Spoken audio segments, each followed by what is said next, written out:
Prosedur pasien masuk dari poli. Yang pertama, petugas loket pendaftaran mengantar buku rawat jalan ke poli umum yang diletakkan pada tempat yang telah disediakan.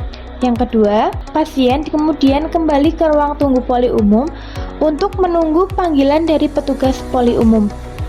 Yang ketiga, petugas poli umum memanggil pasien untuk dilakukan anamnesa yang dicatat pada buku rawat jalan dan identitas pasien dicatat pada buku register rawat jalan.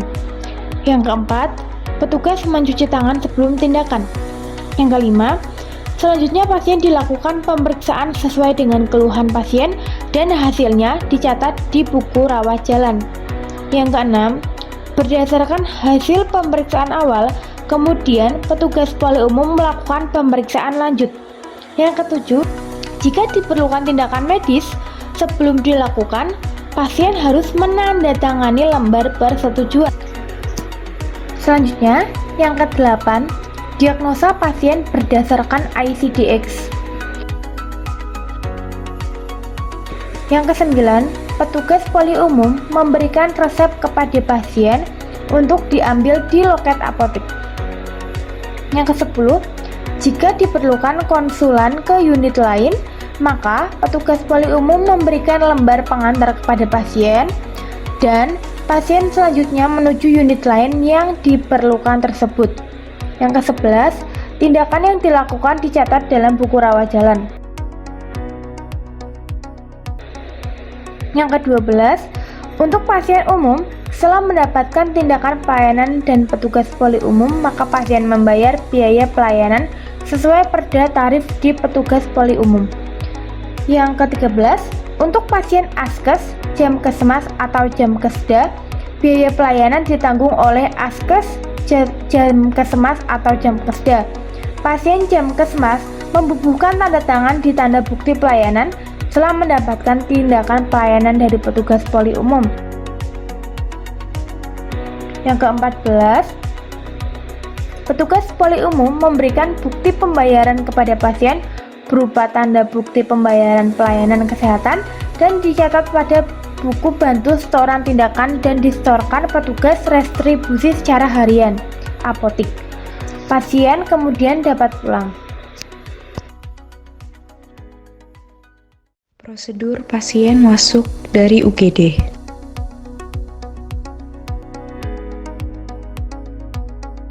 Yang pertama, pasien datang ke UGD rumah sakit. Yang kedua, pasien melakukan pemeriksaan pendahuluan, mencakup pasien atau pengantar melakukan pendaftaran di bagian pendaftaran UGD dengan membawa kartu identitas dan kartu jaminan. Berikut adalah alur pendaftaran UGD. Yang ketiga, pemeriksaan dan penanganan lanjutan. Pasien memperoleh pelayanan pada instalasi unit gawat darurat sesuai dengan kegawatannya oleh dokter dan perawat. Pasien dapat memperoleh pelayanan dari laboratorium, radiologi, dan gizi sesuai dengan kebutuhan pemeriksaan. Perawat dan dokter melakukan pengkajian. Jika dibutuhkan, pasien dapat memperoleh pelayanan ruang rawat inap. Apabila pasien tidak rawat inap, pasien dapat pulang dan memperoleh obat dari farmasi UGD sesuai dengan resep dokter. Rumah sakit dapat membuat rujukan untuk pasien. Pasien atau pengantar mengurus administrasi. Prosedur pasien dari poli atau UGD masuk ke rawat inap. Yang pertama, perawat poli atau UGD mengucapkan salam kepada pasien. Yang kedua, perawat poli atau UGD menerima pasien dan rekam medisnya serta mengantar pasien ke kamar rawat inap sesuai dengan pesanan oleh perawat rawat inap. Yang ketiga, setelah pasien sudah berada di tempat tidur, perawat poli atau UGD menyerahkan kepada perawat rawat inap dan menuju ke ruang keperawatan sembari menunggu perawat rawat inap melakukan handover.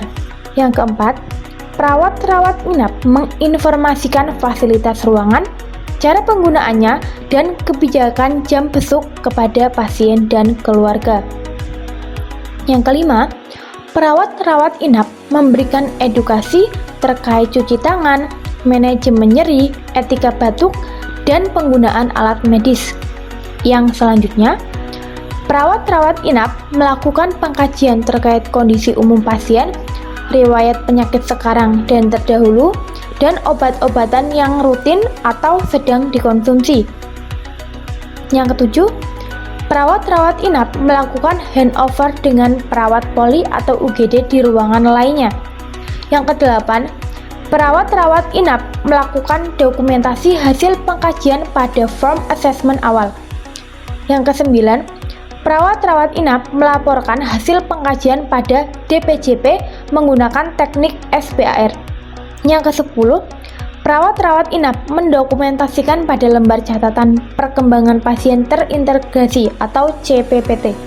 Yang ke-11, perawat-rawat inap memberikan informasi terapi dari dokter kepada pasien.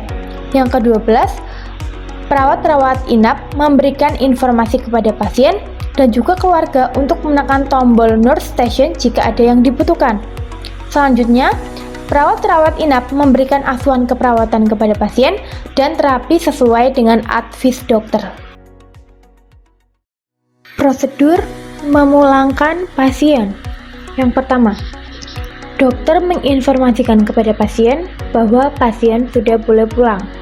Yang kedua, dokter mulai menginstruksikan kepada perawat bahwa pasien boleh pulang dan melengkapi rekam medis, surat pulang, surat kontrol, dan resep obat yang dibawa pulang.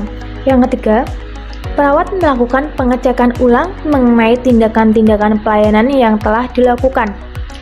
Yang keempat, perawat menginformasikan pelayanan yang telah dilakukan kepada petugas administrasi. Yang kelima, pihak administrasi verifikasi data dan jaminan pasien. Yang keenam, petugas administrasi menginformasikan total biaya rawat inap kepada pasien atau keluarga pasien. Yang selanjutnya, keluarga pasien mengurus pembayaran di kasir. Yang kedelapan, menyerahkan bukti pembayaran kepada perawat yang bertugas. Yang kesembilan, perawat memberikan surat pulang, obat, dan edukasi kepada pasien. Yang ke-10, perawat mengantar pasien sampai di tempat penjemputan.